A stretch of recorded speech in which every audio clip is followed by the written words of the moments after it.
Hi, everyone. It is 3 p.m. on the dot, Southern African time. And I'm trying to find out how many we have in the meeting already. But I guess we should be moving very shortly. Lawrence, are you ready to take this away?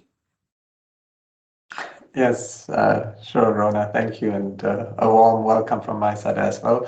I'm Lawrence Mahlanza-Langa from the Pan-African Collective for Evidence Space, and together with Rona, we are your moderators for the day. So you'll see us navigating back and forth between our esteemed panelists that I'll introduce now, who are really the stars of the show for today.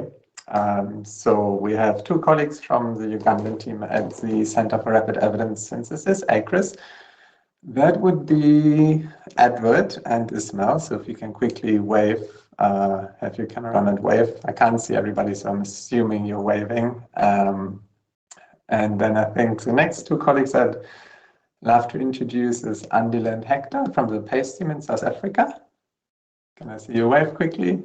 Fantastic. And then last but not least is Pimay from our Ethiopian team.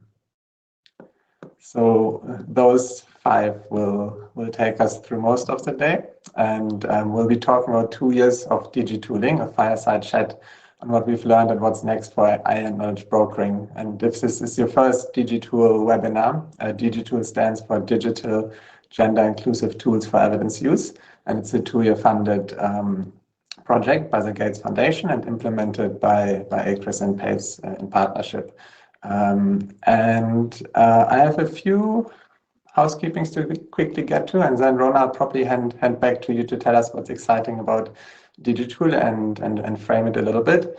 But bear with me on the housekeeping. So this is, as we've said, a fireside chat. So you won't see any PowerPoint presentations. You will see essentially 3 areas of conversations over the next 90 minutes across our 5 panelists. And Rona and me will pose some questions to them, and then they will comment on these and build on each other. That also means that we don't have a long formal Q&A at the end. So if you've got questions for our panelists, you can either put them in the chat or in the Q&A. And then Rona and I will try to feed them into the conversation as we go along. If we have areas that are completely uncovered, we'll do that at the end. And then last, just to point out that we are recording this session.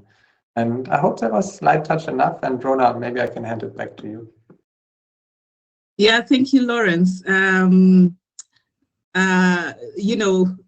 One might ask, why are we here today? Why are we talking about, these 2 years of digitooling? And what do we want you to know? I hope that by the time we're done, this morning, evening, afternoon, wherever you are, I hope that by the time we're done, we will have demonstrated to you that Digitool has actually built, thought leadership and capability enhancement for African evidence-informed decision-making take.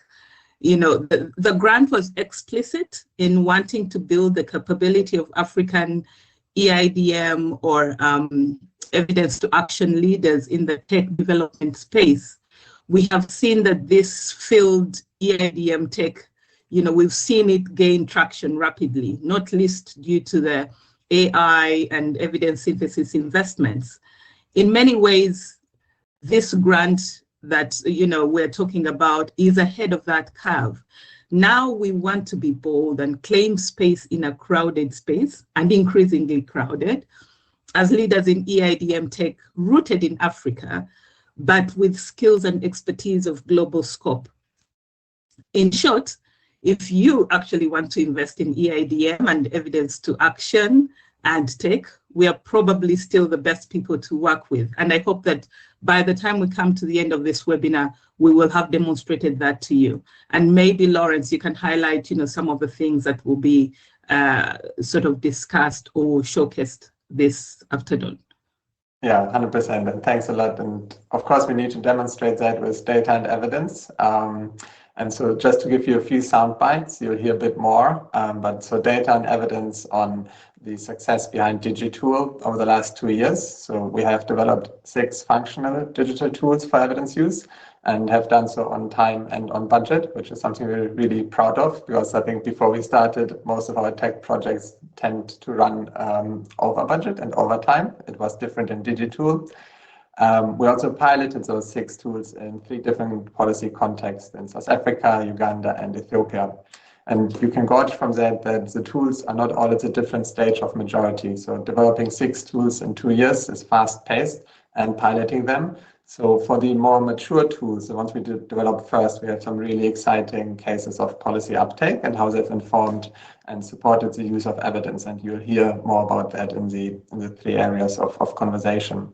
And then last, I think a key data point for us is that we've not just substantiated that we can develop technology for evidence use, but also how to evaluate that. So as part of DigiTool, we assess the usefulness and the relevance of our tools for decision makers and brokers. And that was an element we hadn't done before. So that makes DigiTool stand out in what you exactly, Rona, said. It's a bit of a crowded space at the moment where suddenly AI and technology in the evidence community has really taken off. And it stands out by focusing on the brokering and evidence use side of that ecosystem, not so much on the knowledge production and data production side. So if you think about that, lots of technology starts with either what the IT people are very excited about, or maybe a research question that researchers are very excited about. DigiTool started with what policy colleagues of ours and their evidence needs expressed to us focused on. So that was the standout for DigiTool when we got going. And I think importantly, it's an Africa-led partnership, and we have worked on the distributed partnership approach, and collectively across the 3 teams have over 30 years of experience on how to get evidence to be used. And again, just to reinforce that was really the starting point, the evidence use, not the technology, not the research production. And then just to leave before I hand back to you, Rona, I think 2 key acknowledgements for us is a big thank you for the Gates Foundation, not just for the money, I mean, that was super helpful, of course, but also for the confidence 2 years ago when AI and technology was not yet as popular in the evidence community, to take a bit of a leap of faith in a Pathfinder grant and to see, is there relevance in AI for knowledge brokering and use, which very much was an open question 2 years ago. And we're really excited that I think DigiTool gave us an affirmative yes, that these technologies have a role to play.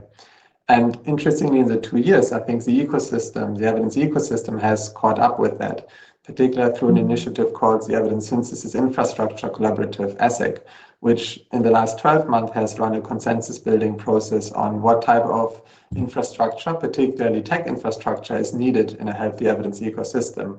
And many of the recommendations coming out of ESIC, particularly in the ESIC roadmap, actually overlap with some of the work we've implemented in DigiTool and some of the learnings we've observed. So it's a really nice time how this is coming together, the evidence ecosystem, as well as some of the technologies that we've developed. So an exciting time to reflect. It's been a very fast-paced 2 years and much looking forward to hearing from colleagues. As I hand over to Rona, each segment will be introduced with an interactive poll. So if the tech colleagues could please introduce the poll, and then Rona, I'll hand over to you now. Thank you, Lawrence. Thank you very much for cementing the intro. I think we do have a good understanding of, what it is we're talking about, why, and hopefully what, messages we will be able to pick up along the way. And so, to start off, this first segment of conversation, I think it would really be good for us to understand the journey. What were the origins of, DigiTool? And, as we start off, I think the poll will be coming up. We want to hear from you in the audience. So if you're able to take the poll, there's a question asking, is AI a friend or a foe of knowledge brokers? Think of yourself as a knowledge broker. If you're one, good. But if you're not one, think about a time you might want to work between, knowledge and those who use it. Would AI be a friend or a foe? You do have a few options in there, and we're, curious to know.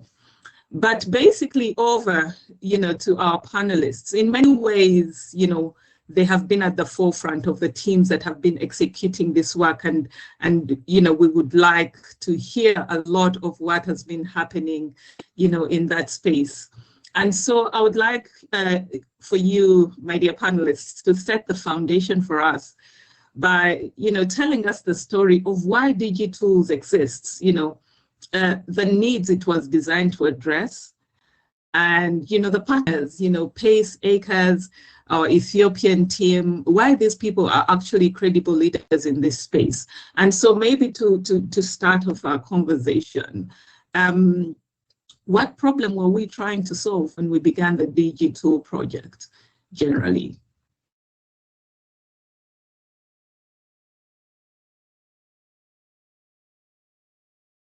Yeah, thank you very much, Dr. Rona and Dr. Rollins for laying the foundation for this conversation. So I guess I'll get us going. So from the inception, from the start of this piece of work, I should say we kind of built a foundation that didn't give us so many options other than to embrace digital tools, and not just digital tools, but think about digital tools and the latest technology in AI.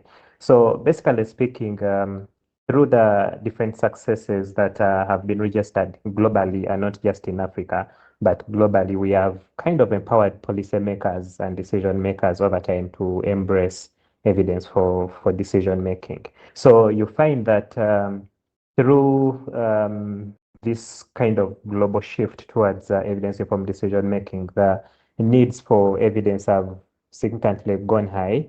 The demand is really, really shooting up. And you find that sometimes this demand is extremely urgent.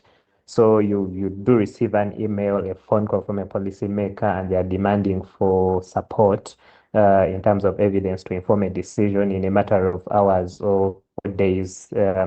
So gone are the days where you would probably have a question and it would sit on your desk for like 30 days. These days, policymakers have these very seriously urgent needs. And in 2 days, they want the response. So you find that because of that urgent need, so many different mechanisms have been developed. We have the rapid response mechanism, we have the policy relevant evidence maps that have been developed, and our colleagues in Ethiopia have been doing a lot of rapid reviews. But you find that even with these innovations to try to make the process a little bit faster, there is still, should I say, a shortfall. That demand for evidence still kind of outstrips our capacity to supply the evidence, if I may use those particular words. So even with building of capacity of more people to join this space so that they can support the policy making process, it's still, we are lagging behind. And you find that within this space, we have developed been a big growth of digital tools, including large language models, that policymakers can easily fall back to for evidence. In case the policymaker reaches out to you, they demand for the evidence in 2 days, you fail to deliver that evidence, that decision will still have to be made, right? So they will fall back to these tools, the available tools, search for the evidence. But the problem with those tools, as we all know in this space, is that the evidence is typically surface level, does not go into depth. There are challenges of contextualization. Many a time you find that the evidence is inaccurate because of hallucinations and things like that. But we have to face it, a decision will be made whether you provide the evidence or not. The decision will be made. So with that reality in mind, you find that the need to think through how to harness the power that is being provided by these digital tools was a better approach rather than shunning away from the digital tools. They are already here, policymakers are using them, and we do appreciate that there is a global shift towards digital tools, technology, like language models. So with all that in mind, in order to improve our efficiencies in supporting policy processes, we had to go back to the drawing board, rethink how to draw onto the power that the digital tools could provide. So that is how this entire shift came into place, which kind of speaks to what Rollins was saying. The need for digital tools wasn't really the research or the development of the tools themselves, but more what was happening in that policy and decision-making space. So we went in to support the policy-making space and not necessarily to develop tools that would then support the policy-making. Yeah, thank you. Thank you, Edward. I think I'm going to poke Andile and try to get her thoughts as well, because definitely, when the conversations began, it just sounded like the limitations that the teams were facing were very, very aligned. I'd like to find out what thought processes were happening, with the PACE team at the time, and maybe you could even reflect on some of those limitations that are still, present in current evidence to policy processes, that motivated this innovation, but that we know, would still make digitals very relevant, in this time and probably in the near future. Andile, I'm going to put you on the spot. Thank you so much, Rona. Hello, everyone. So I think the two problems that we identified very much linked to the problems that Edward identified as well.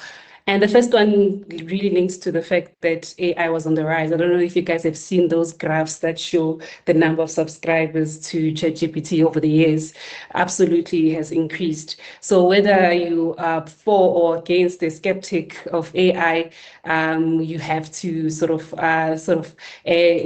jump into that wagon, because whether we like it or not, policymakers, decision makers, practitioners will be using some of these alternative AI tools to make decisions. And I think it's upon us as knowledge brokers really to provide alternative tools where we can still speak to the things that we've always spoken about. So rigor, relevance, transparency as well. So I think that was the first problem.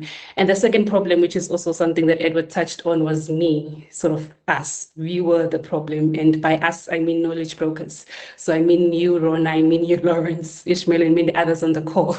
We were the problem. And how we were the problem is that we were limited, right? For example, currently I'm on this webinar. So if a policymaker is calling me right now and they have a question that they need to answer, they won't find me, right? And Rona, you know how much you travel.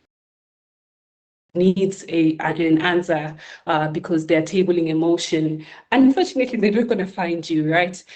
So I think it then became important to have tools like GenEADM and Clone Rona, so that where knowledge brokers fail, these tools can take sort of the message of knowledge brokering forward and ensuring that decisions continue to be informed by evidence. And then also, I think, in terms of limitations that still exist and which make the digital project quite important and relevant, is that we know from the sort of the database that was developed by Acris that there are a lot of tools that support synthesis. So there are many tools that are promising on AI in terms of screening.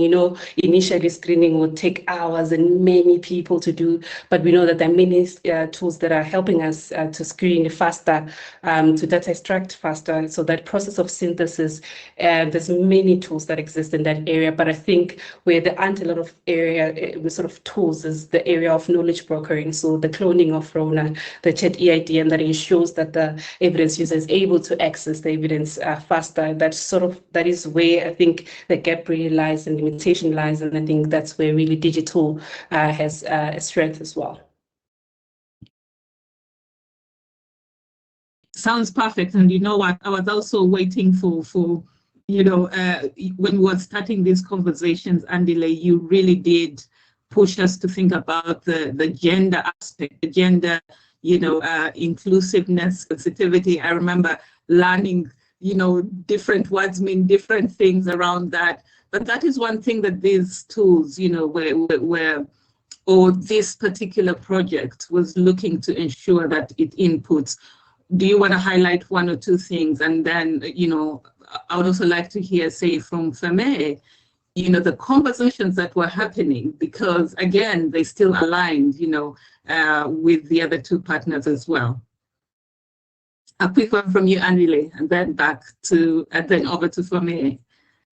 Yes, so I think it's quite amazing that this tool is these tools that we developed started in the gender space, because we know for sure that existing AI tools are trained on data that reflects human biases, and those human biases sometimes do mean that we are blind to gender in other aspects of equity as well. So I think it's quite a powerful thing that these tools stem from gender. And I think if you think about how the Chat AI DM has a specific prompt that speaks to gender biases as well. So it is trying to sort of nudge all of us to start thinking about how we ensure that tools that we have are sensitive to gender inequity, and then they don't perpetuate the existing harms that we know in the world exist.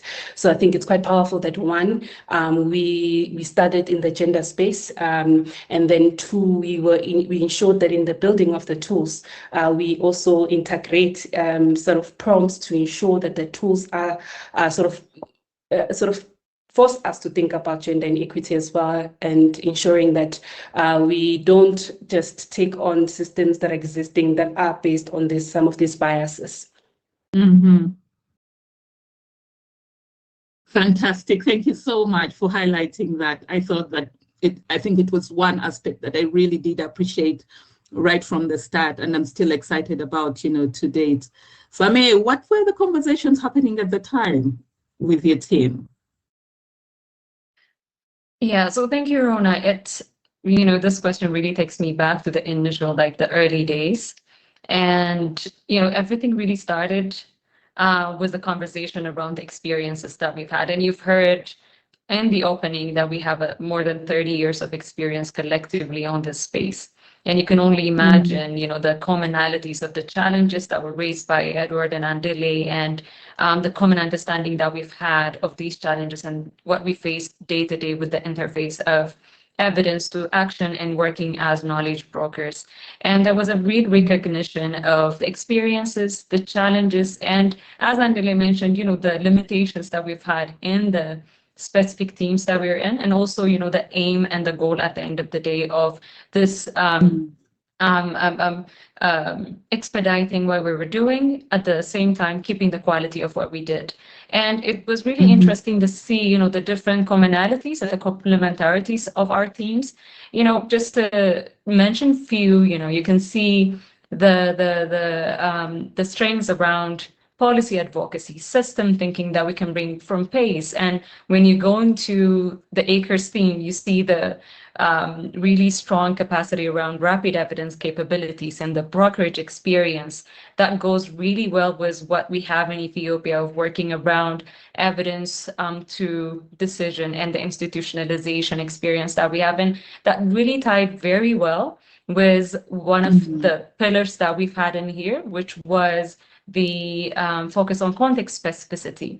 And it really brought together the valuable cross-context perspective that really ensured the development of the tools that we were thinking about were really relevant and were tested in different diverse environments, and really remained to be relevant beyond the specific context that we were working in. And I really saw across, the development of the tools and this initiative that the shared purpose and the trust that we have built, and also the commitment to a common co-creation and a really good openness and willingness to learn from each other and develop this output that you would see being reflected on as we go on was really successful. And I think these were some of the initial conversations that came out that really were embedded in experience, common challenge, and also common goal at the end of the day.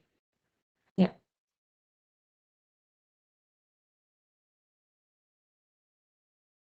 Over to you. Fantastic. I'll hand over to Lawrence for a bit to take us onwards.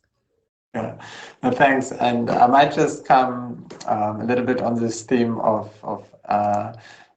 African-led digital innovation. So it would be really nice to hear from each of you just some quick thoughts. And Hector, maybe I'll start with you, and I'll tell why I'm picking on you, because we've just said that there's a lot of experience in doing EIDM within the team.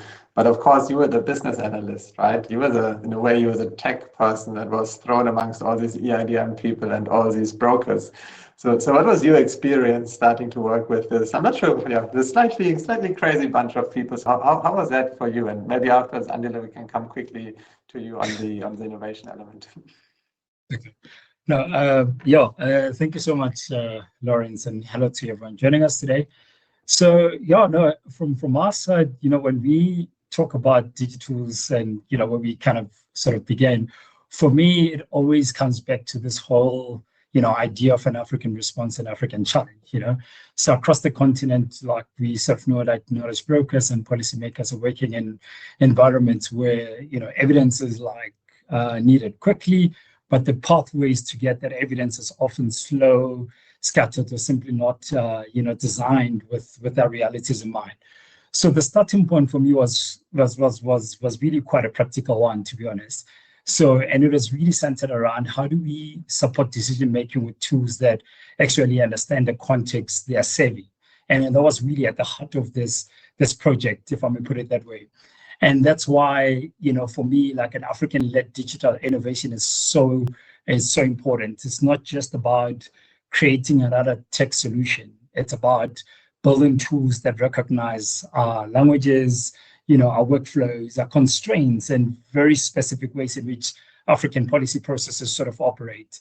So, like when the people closest to the problem are also shaping the solution, the tools naturally become more useful and more relevant and more impactful, if I may put it that way.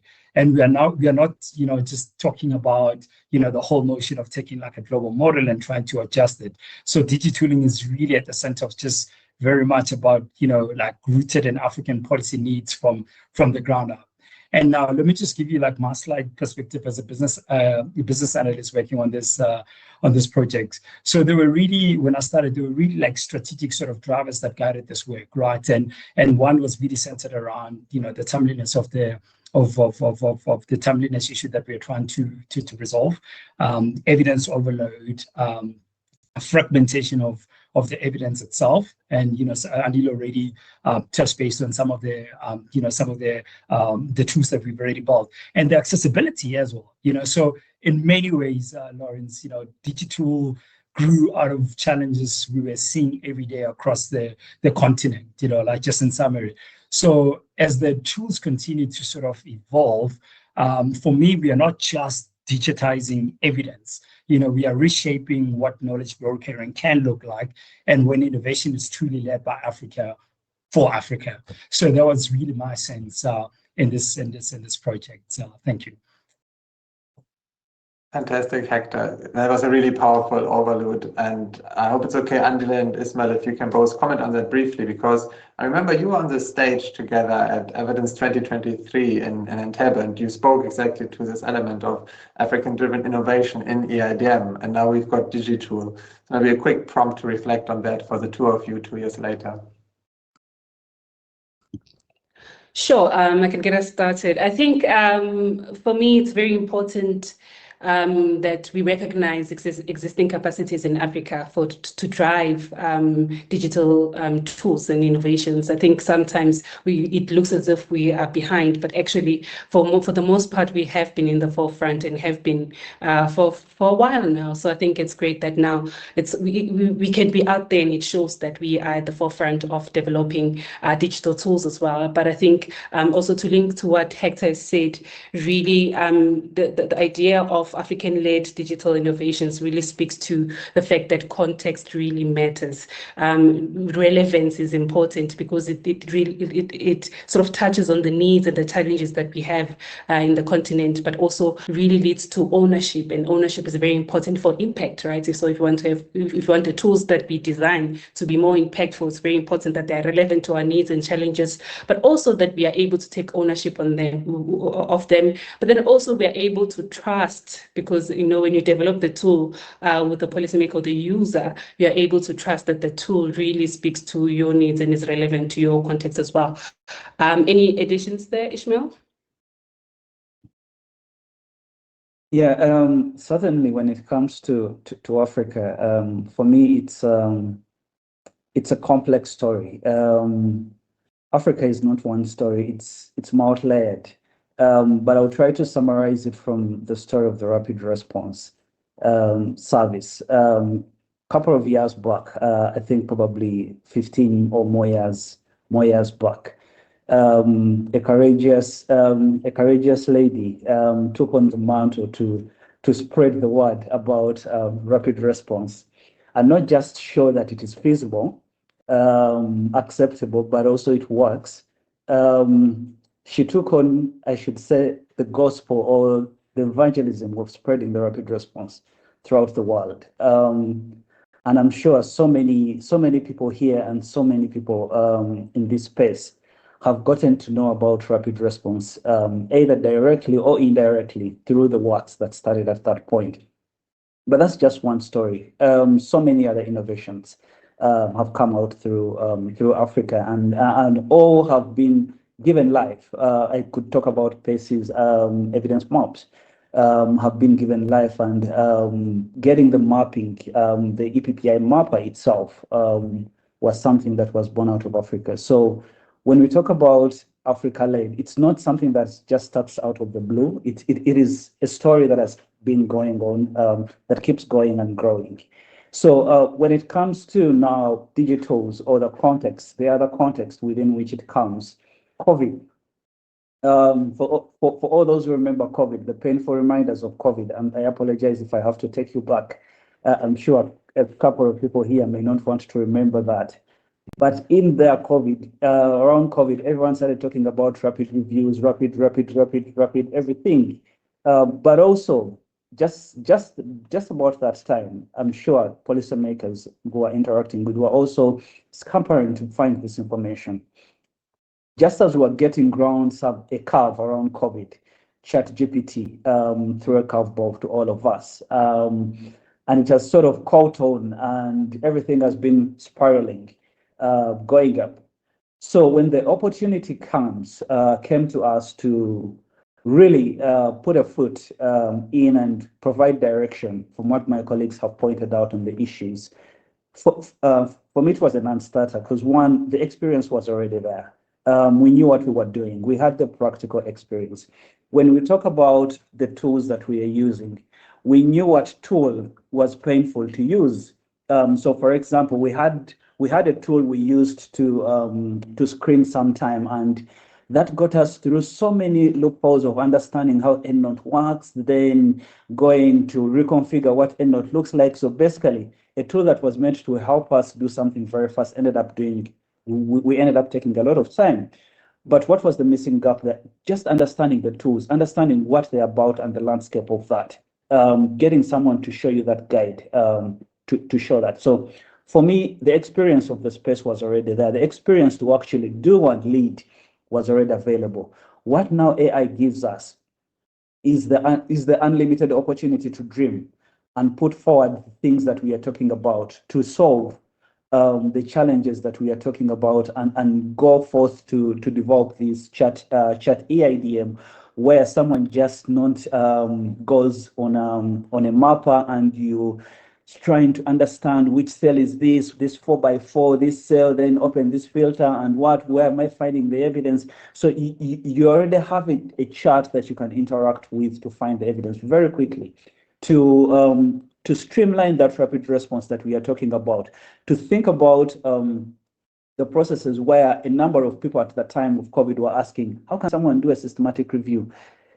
Come again. It is actually possible with rapid response, and with Sirona, you will actually see all the processes and be able to audit and collaborate through all the processes. But even beyond that, you get the policymaker to ask the question within, to centralize that and have that interaction within.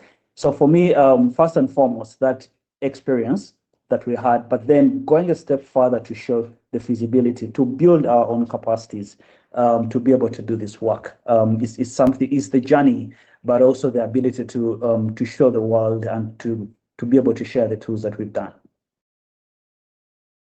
Fantastic. Thanks so much for that. And yeah, hopefully this has given a bit of a sense for where we were all 2 years ago. The next area of conversation is going to move a little bit more into where we are right now. And if I can ask the colleagues from the tech support to bring the second poll up quickly. It was really encouraging to see that from the first poll, half of you either thought there's a bit of both, that AI can be a foe and a friend, and then 40% thought it was a helpful friend. So nobody thought it was a foe outright.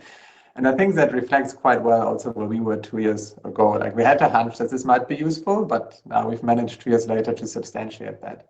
And while you reflect on the second question, which is around whether or not AI can reduce the time it takes brokers to find relevant evidence, I will give you a minute there to think, and then we'll jump straight into the next segment. And there, it would be really nice to hear from our team. So if we think about now that I think we have framed this as a slightly crowded space, the evidence use and digital technology and AI. It is really, Ismail, as you said, ChatGPT came and wow, now we've got AI for data extraction, we've got AI for searching, we've got so many different entry points for technology. And of course, the ecosystem has lots of different projects, so apologies for the acronym salad, but at PACE, we're part of Meteors, we're part of Yay, we're part of REAP. So those are all projects that in some way or another do use technology to support processes related to evidence production. So if we reflect on that now as a digital team, how do you think we fit into the current landscape? And maybe what is a characteristic of digital that is slightly different from that? So that is, I think, hopefully clear enough to kick us off. Ismail, I will give it back to you to start this conversation. And I think we've got the poll in, and it seems to say that most people think AI can make evidence use faster. So that's very encouraging too. So Ismail, over to you. So again, to take it on from what everyone is saying, but also sort of some of the questions that keep coming. One of the questions or the things that does really AI solve, or would it be helpful? And I think there are so many answers to that. But what we have seen and what we can see is it certainly is helpful and will certainly provide a lot when it comes to solving the challenges that we've highlighted. So when it comes to digitals, what we've done is, or where it fits in, is providing that baseline. Remember before, and I could say, yes, there was some kind of ecosystem, loose developers here and there, but you're not really sure what's going on, who gets what's available, what do we even need in the first case. So when we have tools like the Living EIDM Toolmap that provide this living repository, a repository that doesn't just tell you what tools are available, but it maps these tools to the different tasks you as a knowledge broker should go through. But even more than that, the kind of engagement that you have with the policymaker, what are the tasks that you'll be going through, thinking about identifying the evidence, clarifying what is that you would need if you need a tool for that. Synthesis, we've had there are so many tools around that, but what are they like? Are they available? Are they simple things like, are they online or offline, where we have challenges to do with internet connections here in Africa? How relevant are they for someone who is working in such a setting? Or even the extent of payments or being free in quotes in terms of how accessible they are. And sometimes these tools, you might have heard of a tool probably 3 years back and you think it works, you come back and it no longer works and you're lost. What do you do? So we have this map that sort of gives you that ongoing appraisal of what's going on, but also a guide to be able to show you what's going on. But beyond that, we are thinking of tools that sort of show you, and I'm going to use Lorenz's words, the entry point, where are the pain points, what areas do we need to innovate, to improve, to make the process faster, because certainly everyone wants to be faster. A policymaker right now wants to be faster because you know what? They can always type and send a prompt to ChatGPT or Gemini or Grok or whatever platform there is, and they are growing so much. And lately we are talking about angiogenic AIs and all that be able to read the files for you and all that. They can do that. But if they can do that without training, the required training, then we are in trouble. Because if someone gives the wrong data, the wrong prompts, they're going to get what we would call a brilliant answer, what you would look at as a brilliant answer. But that brilliant answer, as Edward mentioned at the beginning, would be quite superficial. Someone who doesn't know that will not be able to tell that. It requires the person who has gotten the training to be able to pick through these issues, to be able to go to the depth and work with these tools to train them, to make them much more, not just efficient, but effective, to know when not to use the tool, which is also something else. We might be talking about tools, and you think it's always tools. Yes, they improve our lives. They make my life much faster. My colleagues, I mean, my life right now revolves around, I don't know how many agents I use, and I argue with them and they don't give me answers. But certainly, life is much better. At least I have someone I can argue with right now. But within the tools, it's much faster. Within Sirona, as I am doing the synthesis and I'm going through the steps and able to audit all my steps and see what I've done, I'm able to see what synthesis, what is coming out. Is it relevant? And go back and ask so many questions and change what I'm doing, or go to the extraction. I'm extracting a 20-page document. Instead of taking 4 hours, and 4 hours might be quite short, I'm able to do it in 20 minutes. And I use the rest of the hour to argue with AI, with the data extractor that I have provided for it to have given me wrong extraction. But at the end of the day, it will still give me the right extraction. Instead of taking that long, I will instead use 30 minutes as I use another 10 minutes to argue. So certainly for me, the benefits and what we are doing, but also showing these tools and where they're placed within the ecosystem, to provide that ownership that we are talking about. I mean, talking about Africa-led is just one thing, but having institutions across to be able to take advantage of these tools, I mean, the repository was developed so that colleagues from other countries are also able to upload their own contextual data, contextual evidence, and able to use that with their policymakers. That is something that changes the game, simply because we know what is available, what is needed, and the experience is certainly there. And right now, our experience in evidence-informed decision-making, coupled with the experience we have with digital tools, certainly gets us on another footing to talk about this. Thank you. And I think this theme of arguing with the agent is really important, because we've spoken a lot about this is an African-led design, but it also is a user-led design process from the policymakers themselves. So Andile and Hector, maybe I can come to you, because you spend a lot of time arguing, I suppose, with policymakers about the prototypes of the different tools we've given to them and use this as a basis to refine them. So I wonder if you can reflect a little bit on how that process worked, particularly in the South African context. And Andile, I'll pick on you first, and maybe Hector, then you can come in from a tech perspective. Yes, sure. So I think very much important that we started with the user. So how we developed the tools, we started with the users, but we continue with the users, right? So I think it was very important that we don't develop a tool that we think is nice and fancy, but actually speaks to the needs of those we are trying to help in making more evidence-informed decisions. So I think for us, it was very important then to have these processes where we develop the tool, we go back to the users, we come back, we develop the tool. But I know that Hector will speak to sort of the development of the tool, but I will sort of speak to the use of the tool as well, and particularly highlight that we have seen that the tool has been used in many sort of policy areas. One that I will highlight is the 5-year review of the NSP. So the NSP is the National Strategic Plan on Gender-Based Violence and Femicide in South Africa. And this was a plan that was developed by civil society in collaboration with government. It really is an ambitious plan, a whole of society, a multi-sectoral plan to fight against the scourge of gender-based violence and femicide in South Africa. And together they came up with 6 pillars or 6 key areas in which we need to focus on in the fight against the scourge.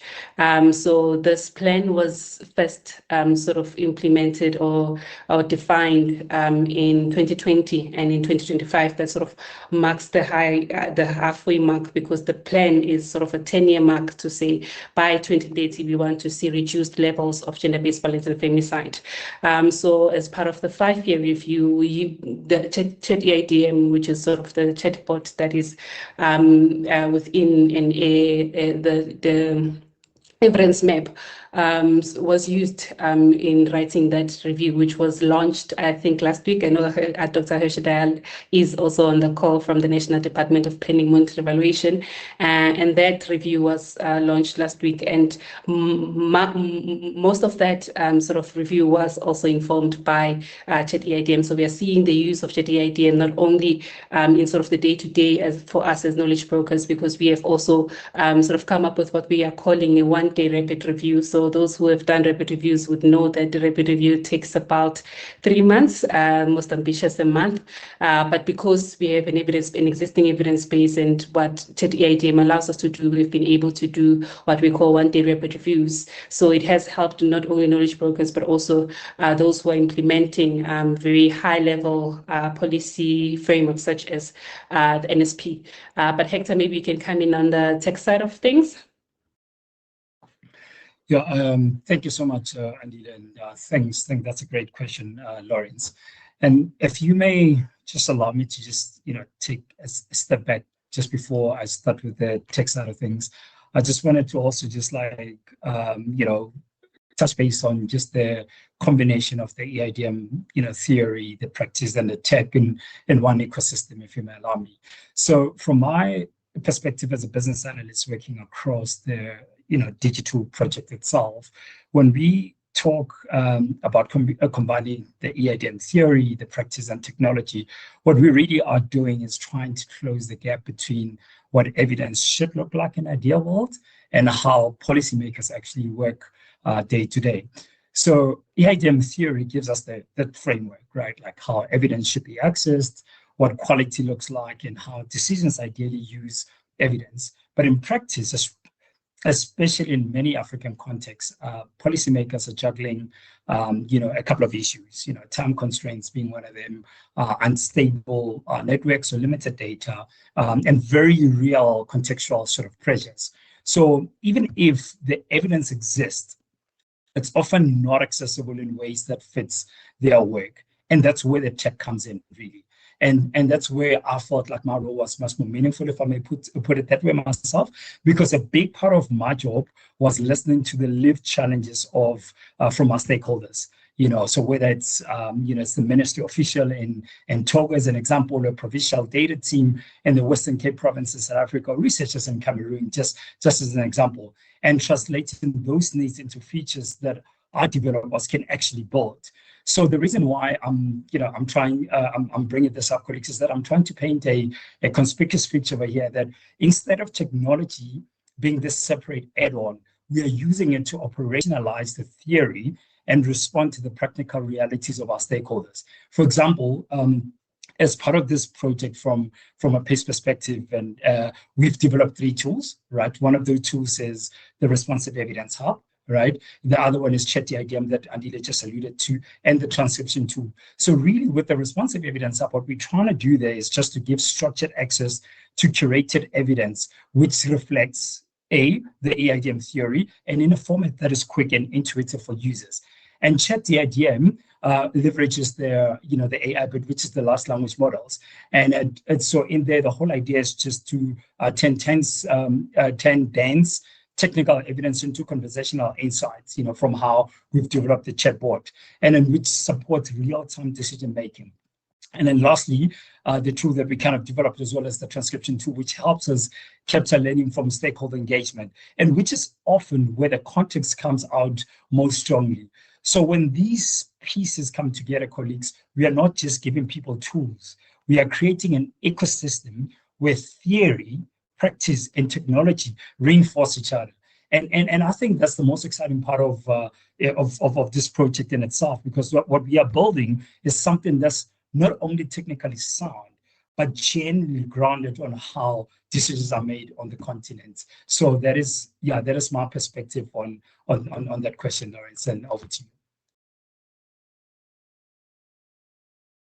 I'll jump in there and hold on to our South African, colleagues, and maybe just bring it back to you, Andile, and I'll also poke Edward, if he has some thoughts on this.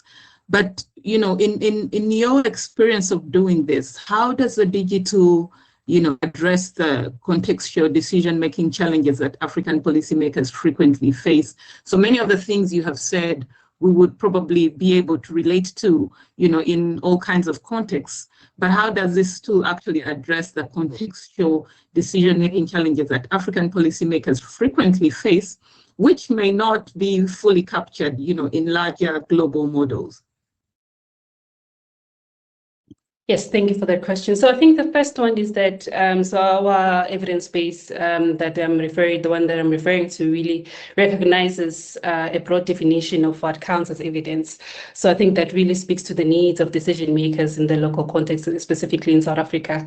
So we have a tendency of having hierarchies of the best type of evidence, but actually on a day-to-day basis, they sort of have what they think counts as evidence and what sort of is relevant in that space. So I think our tool, first of all, really recognizes a broad definition of what counts as evidence. But a second one is that it also reflects the experiences of those who are most marginalized in our societies. So if you think about how decisions are made, the most marginalized in our societies are not particularly on the decision-making table. So I think our tools take into account the lived experiences of those who are most marginalized. Like I said, the Chat EIDM chatbot has a prompt that tells you that, oh, are you aware that the question that you're asking has a gender bias, for example? So it ensures that those who are most marginalized in our societies are sort of taken into account. So those are some of the ways in which the tools that we develop are contextually relevant for decision makers, as opposed to sort of global tools that would not be able to recognize, firstly, that we have a broad definition of what counts as evidence, but also that what counts as sort of marginalized society or who's marginalized is also quite different as well. Thanks, Andile. And obviously picking up the contextual definitions, what counts as, an issue in gender in a certain context might not, count in another or in a larger model. But I wonder, before I come to you, Fameh, to help us understand, you've really led the teams that are piloting this, and so I'm wondering what we're learning, over there.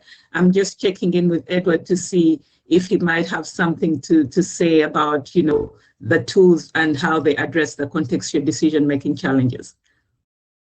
Yeah, thank you very much, Dr. Rona, for the question, and Andile for making things relatively easy for me. Just going to build on to your response, so thank you for that. To me, I think just adding on to what Andile said, I would probably think of it in probably from three lenses. So the first one would be access to the evidence. So in the very first place, we do appreciate that much of the evidence is still behind paywalls. And even where evidence is not behind paywalls, expecting a very busy policymaker to sit down and interact with a 5, 10, 15, 30-page report that was developed in response to a particular question is expecting so much from them.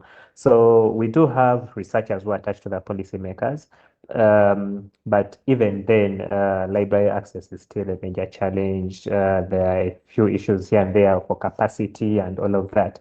So you find that with the pieces of work that have been done on this particular project. So like the chat EIDM, but also at ACRES where we have the repository, which also has a chatbot enabled function. The policymaker no longer really needs to worry so much about paying for a paper behind a paywall.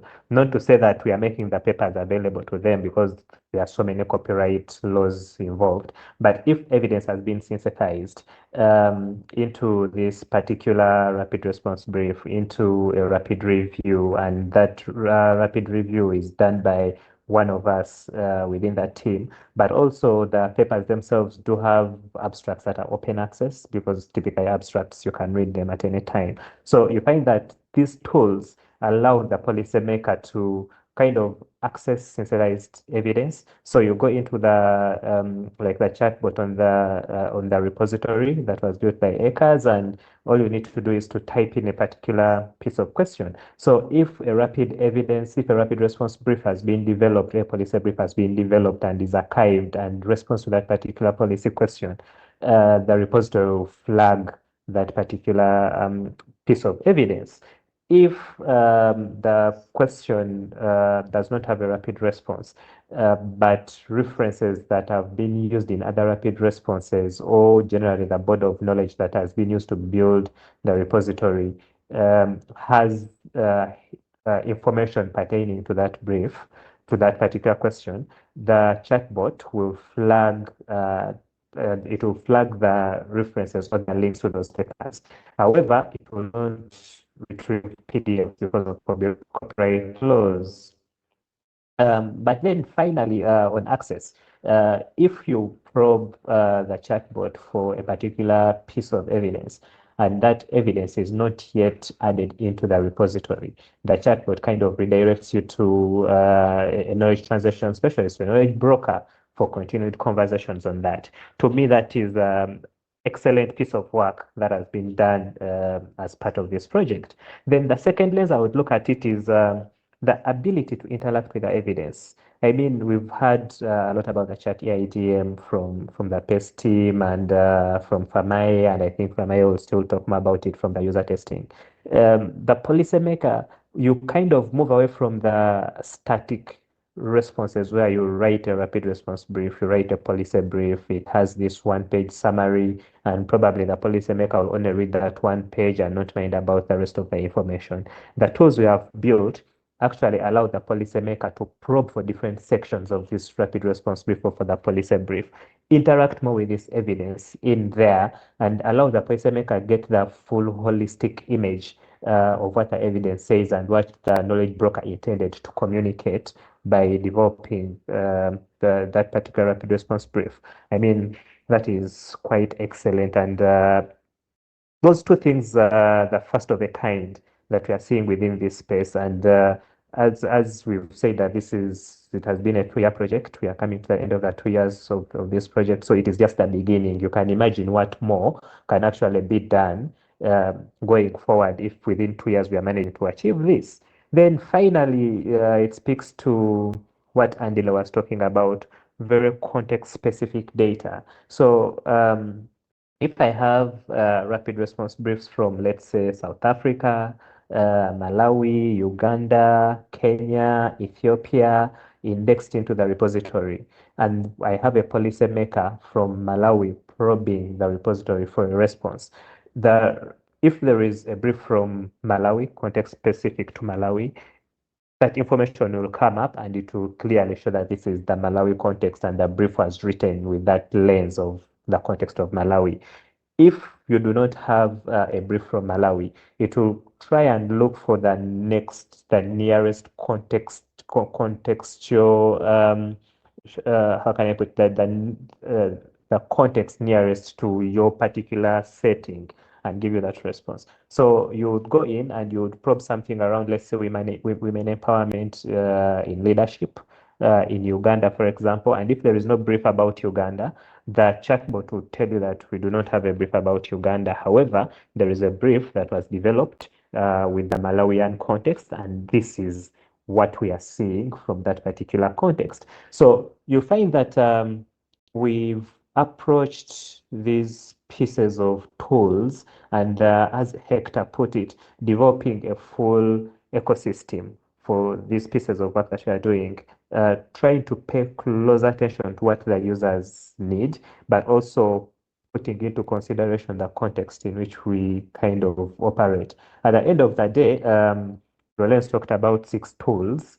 And yeah, we could probably argue and say we are counting 1, 2, 3, 4, 5, 6 tools. But if you think about it holistically, it is this very huge ecosystem that you're trying to build, and ultimately each tool is going to be building into the next tool and the next tool. And you're going to get to a point where you cannot really cherry pick and start telling us that you have the chat EIDM, you have the repository, you have Sirona. All these things are going to be integrated into one piece of work and ultimately just entirely support the ecosystem and support EIDM on the continent.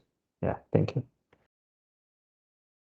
Thank you, Edward. And I think, one of the things that we probably didn't highlight very well in how this, the journey to where this, where we are with the tools is how much the teams actually took their time to study, the process of knowledge brokerage, and therefore,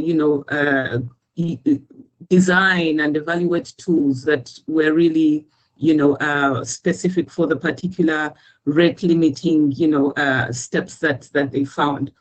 But I think we've had quite a bit in terms of what these tools are like and what they can do. And, FAME has been leading these teams that have been piloting these and getting feedback from the users of these tools, or would-be users, potential users. And how they actually think this is working. We could really, sit and design all these nice, fancy things that the users find unhelpful.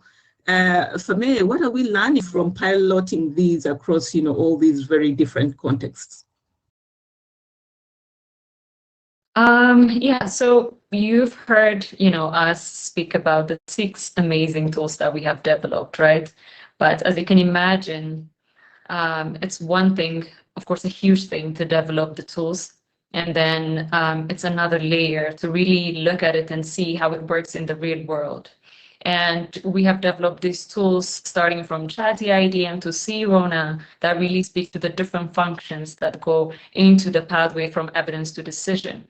And they also were unique in a way that they faced the different parties, especially the knowledge brokers, and also from the perspective of decision makers. And there was a huge intentionality in designing this and putting in contextual perspective, as we've heard us speak until now, from our specific context really going in. And, before I reflect into the specific lessons, it gives me great pleasure to tell Ismail, yes, we have seen that we are a step closer to making our lives a little bit easier, really. And I'm saying this because across the pilot thing, we have included different end users that we think about, starting from knowledge brokers to policymakers, practitioners, academics, representatives of non-government organizations and development partners, really. And we have appreciated that there is no contest to the presence of clear need and really appetite, and there is space for us to put these tools into practice, and that they are really needed. And we've seen that there is a possibility for us to develop, standardized tools, but then that it is really important to adapt them locally. And this is, of course, you've heard us speak about contextualization. It's really important. And be it, for instance, we have had questions from during the pilot thing around adapting the different tools to the language, the local languages, or to adapt them into the national and local governance structures, or hearing from policymakers that they really like these tools, but at the same time they would need local priorities to be reflected there. And So this had really tied together in a very nice way for us to understand that there is a clear need and that we are really working on the right type of tools at this point. And I think another layer that we really appreciated is that the importance of local thought leadership that really provided a meaningful adaptation to the tools that we have developed. And as we have reflected earlier as well, you know, the teams that are involved in this have really brought together diverse insights, diverse practical knowledge and technical capacity as well, that really helped us to shape the tool into something that is usable on the ground.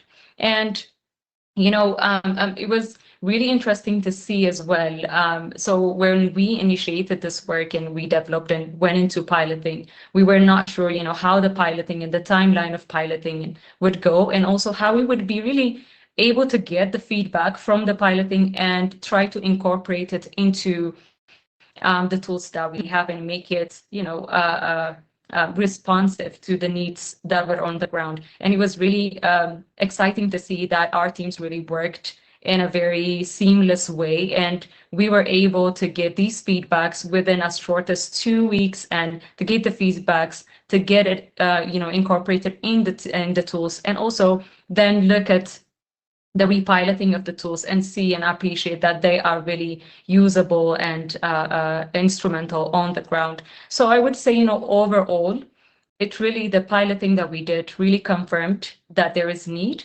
and that these kinds of tools, specifically the tools that we have developed, really become the strongest when they are informed by the expertise at the local level, and that really listening to that local expertise and contextualization is really important and key. And I think one last thing that I would say, and that we have appreciated through the process, is that building local capacity is really key. And we cannot really sustain on outsourcing everything, you know, that is related with digital development. Digitization is not sustainable, and we have to think about building the capacity and retaining that capacity within the specific contexts. So yeah. I couldn't agree more with that, Clement. I think that brings us perfectly to the last segment, which is, you might have guessed, we've spoken about where we started 2 years ago. We've spoken about where we are now. So the last area of conversation is the future of evidence use and AI and digital tools and brokering. And I think, Clement, you've given us a perfect intro that we do need local capacity. And that's something this grant has built within PACE and within ACRIS and within your team. And without that, we would not be able to talk about scale. We would not be able to talk about going deeper in different policy contexts. So it's really, really nice learning there. And I think equally, Edward, you've hit the nail on the head when you spoke about that.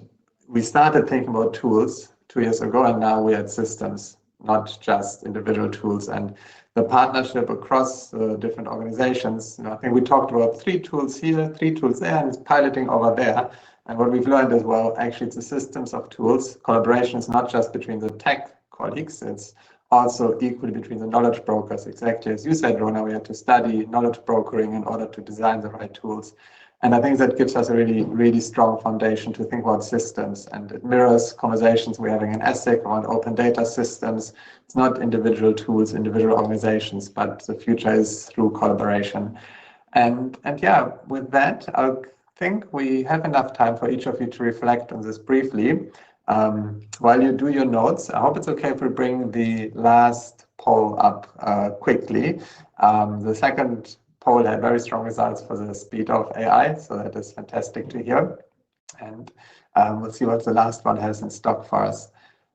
While we wait for the poll to come, just a quick reminder. So at the end, we won't open it for full Q&A, but you can at any point in time put in the chat or in the Q&A questions you have. And thanks a lot for your Thomas, for all your comments. It's really appreciated. And then Rona and I will feed back into the conversation at the end. So I see our poll is up. So let's see if we're still going to have jobs in 5 years. Let me vote as well here.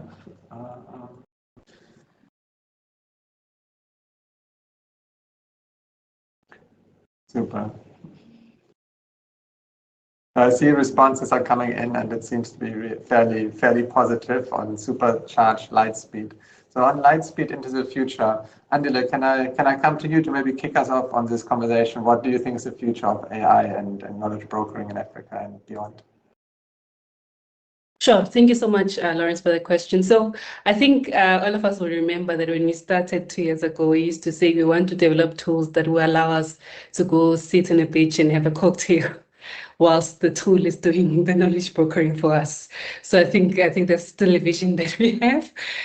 But I think there's something that's very important that we are realizing is that even with the tools, you still need the relationship building, which is the core of knowledge brokering. So I think the future for me, I'd like to see us being able to offer context-specific, relevant, timely evidence so that we don't focus on screening studies too much or translating evidence, but we focus on the relationship building, which is sort of the core and foundation of knowledge brokering.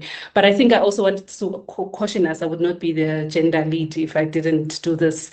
But we know that AI is great, but we also, I think, have to continuously think about the risk and the responsible use of AI, and in the context specifically of the fact that there's digital divide, specifically if we're speaking in Africa. Not all of us have access to digital tools in the same way. So I think in the tools that we are working with and with the policymakers we're working with, we need to keep in mind to ensure that the tools are accessible to everyone who needs them, right? The digital divide is one thing, but also ensuring that we are sensitive to gender inequity as well, so that we don't perpetuate harm, like I had said already. So I think the future is bright. We are on our way to sitting in the beach and sipping on cocktail, but I think there's a couple of things that we probably need to keep in mind. Thank you, Andile. Yeah, I remember that with that conversation we had in Kampala on the cocktail at the beach. So, Ismail, Edward, can I come to you next with your reflections on the future? I mean, after Andile, I would say let's close and go home. We've had a nice fire chat. She sort of summarized it. But yeah, just to add on that and probably expand a little bit more, when we're thinking about the other areas of work of a knowledge broker, building capacity is very key. It is a very key role. I see these tools as not just providing, making it easy in the evidence synthesis, but as Andile has pointed out, the engagement, but I would also add plus building capacity.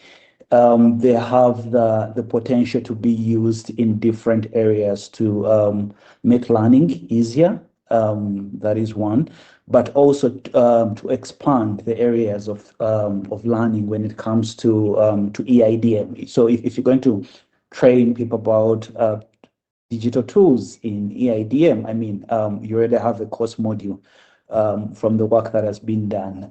I'll start from that point. The other points, I would hinge them on probably two dreamy-like approaches that would be similar to sitting at the beach and sipping a mocktail or something like that. So just think about a policymaker who needs evidence, and instead of just calling, they have this system where they just put in their question, comes direct to the knowledge broker. The knowledge broker gets back in touch with them to clarify the question. Once they've logged in their question, they can easily track and see, what are these guys doing? How long are they going to take? They told me they're going to take 48 hours. At what process are they in? Can I get any preliminary findings around that? Can I talk about this? Because as we know, policy processes are dynamic. A question that has come in today and they've given you 2 weeks does not mean it's going to be on the agenda when you do arrive in 2 weeks. So the faster you come in and get that position when it's still hot, the better. So we talk about decision windows and policy windows for this. So these tools will provide such opportunities to be able to take advantage of that and make it much faster. So when we talk about someone delivering the review within 48 hours and someone asks, but how? the process is very clear. You can easily see what they've gone through. But even beyond that, when we talk about local data or local evidence and use of local evidence, you ask yourself, what is it and how do we get it done? Current repositories probably do not provide for such platforms. And for many people, they are left to host them on websites, very, very difficult to find. And you can imagine a knowledge broker who is trying to find all such information from all these different websites, how laborious it is.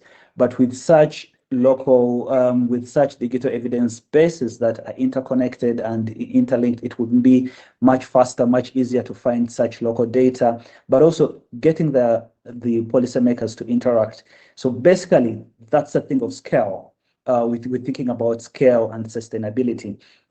But even then, of course, there's some cautions. What we are using to power the AI, we know the cost of AI goes up.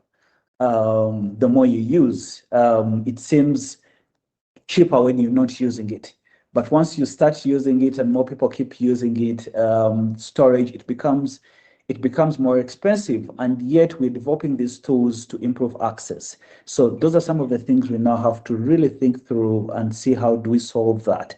How do we solve the fact that if I'm going to have more people on the continent using these tools, I can make it accessible to them at no cost to them, because knowing well, there is more cost to things, not just money, but also time. But the money itself and also the methods of payment make it very difficult to be able to access such tools on the continent. So I think for me, there's still a lot to think about in scaling and sustaining such tools, but the potential and the promise to get these tools widely used and also improve lives, not just our lives, but improve lives of people as the evidence will be used, certainly is something I look forward to. Okay. Okay. This is becoming harder to follow up on, but I should say I usually want to think through the equity lens of late. And when you ask me about the future, what do I see coming up? Basically, I've been trying to draw so much towards equity, and one of the things is what Ismail has talked about. I mean, the cost of AI kind of piles up with more people accessing. So there is a lot to think about on that. But then second, working within the African context, you get to appreciate that once you start moving away from the capital cities and the busy towns, internet becomes such a major challenge. So the further away from the capital you move, the poorer the internet becomes. And even within the capital cities, sometimes internet can decide to be as poor can be. So I have been trying to think through how to make some of these pieces of work that we've been doing accessible offline. So where you probably have the repository, have the EIDM chatbot and your evidence map, and you can have a degree of functionality through probably when the syncs to that particular version where it is, and they can continue accessing some of these capabilities when they're offline. So that people can equitably access some of these tools. You do not necessarily need to have a computer or internet right there and then when you need to make a decision. Then I was also trying to work through optimization for the handheld gadgets, for like the Android kind of systems for phones. Currently, much of what we have done is designed for computers.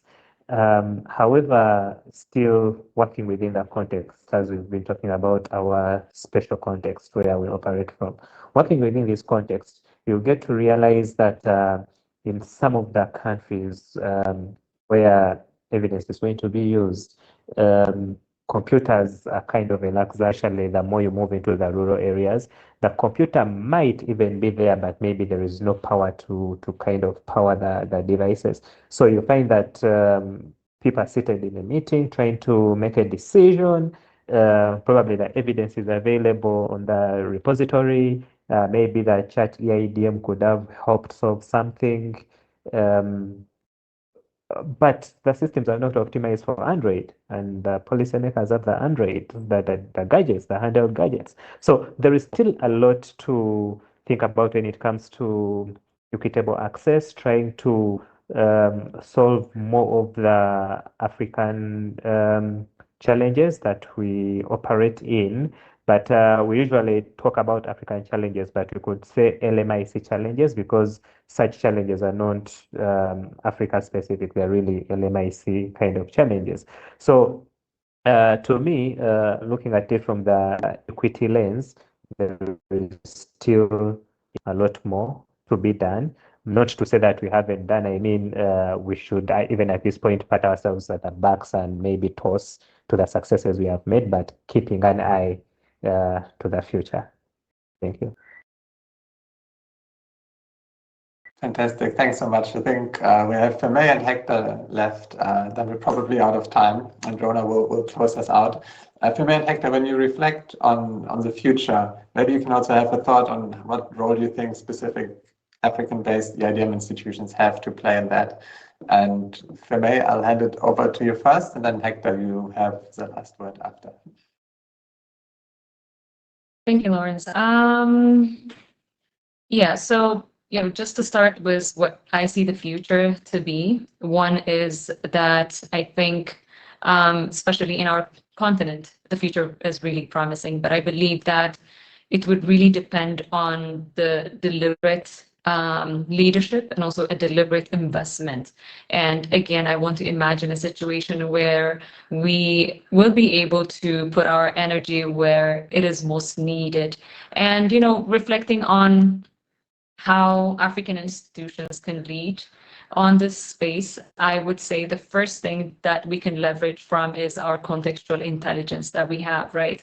And I believe that, the leadership that we have within this space of contextual intelligence really starts with, of course, developing the technologies, but developing these technologies that are grounded in our African context or local context. And this could be reflecting our local policy systems for that matter, or the evidence ecosystem as a whole.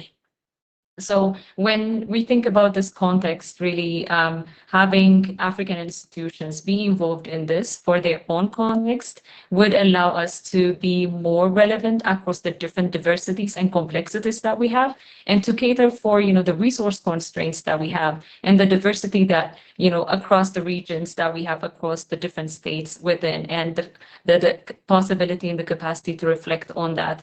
And I also think that we can lead or co-lead through the collaborations that we already have. And I think regional partnerships that are already existent across the different spaces that we work through, be it through the universities or ministries or the think tanks like us. And I think we can bring that together to in also the development of the standards for responsible AI, which we have been talking about, and also thinking about equity. And I think this really positions African institutions not only as adapters. This is something that I really believe, but as institutions that can set the norm for the future as well, and within, of course, the consideration of, as I mentioned, ethics and also equitable EIDM that we have been talking about. So I think ultimately, at the end of the day, we can move from just being users to global leaders in this development of technology and supporting EIDM through technology and digital tools. Over. Thanks. That was a really positive way to end off. Thanks a lot. And Hector, over to you. Yeah, no, thanks a lot. I'm just mindful of the time, so I will not touch base on all the points that I was jotting down as we were talking about this. But I think one of the things that I just wanted to add on to what Falme was talking, it's just to the importance of local models and locally trained models. So there is a need for locally trained models, and this came through very strongly across all the tools that we have developed. So it's really important to have models that understand African evidence, African policy context, or even the way issues are framed on the continent and in different regions within the continent as well. So I remember anecdotally that when we started testing ChatIDM, just in closing with the evidence maps, we realized that the more the system was grounded in local evidence, or evidence that was specific to the people for whom we were doing the testing with, the better the responses were. So they became more relevant and more nuanced and much more usable for real policy terms. So from my perspective, just in closing, that was a clear signal that if we want AI to support decision-making in Africa, it has to learn from African data and be shaped by African users. Otherwise, we are always going to be bending the tools to fit our context instead of building tools that were designed for it. So maybe let me just pause there. Nice, thank you.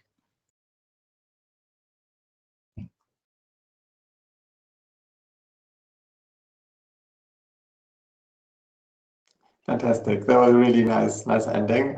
Rona, I think I can hand it over to you for the last words. Yeah, thank you. Thank you so much. I'm really enjoying this. I wish we had more time. I'm actually not, very worried about all of this. More conversations are in the pipeline. I mean, if you want to hear about our plans for scaling up, the scaling pathways, we haven't talked about sustainability. That is stuff we want to explore with all of you as well. We do have, ideas, and we've tried to start on a few of them, but these are conversations that we want to really, explore further. Just even thinking about how then things like responsibility, risks and responsibilities when it comes to AI considerations.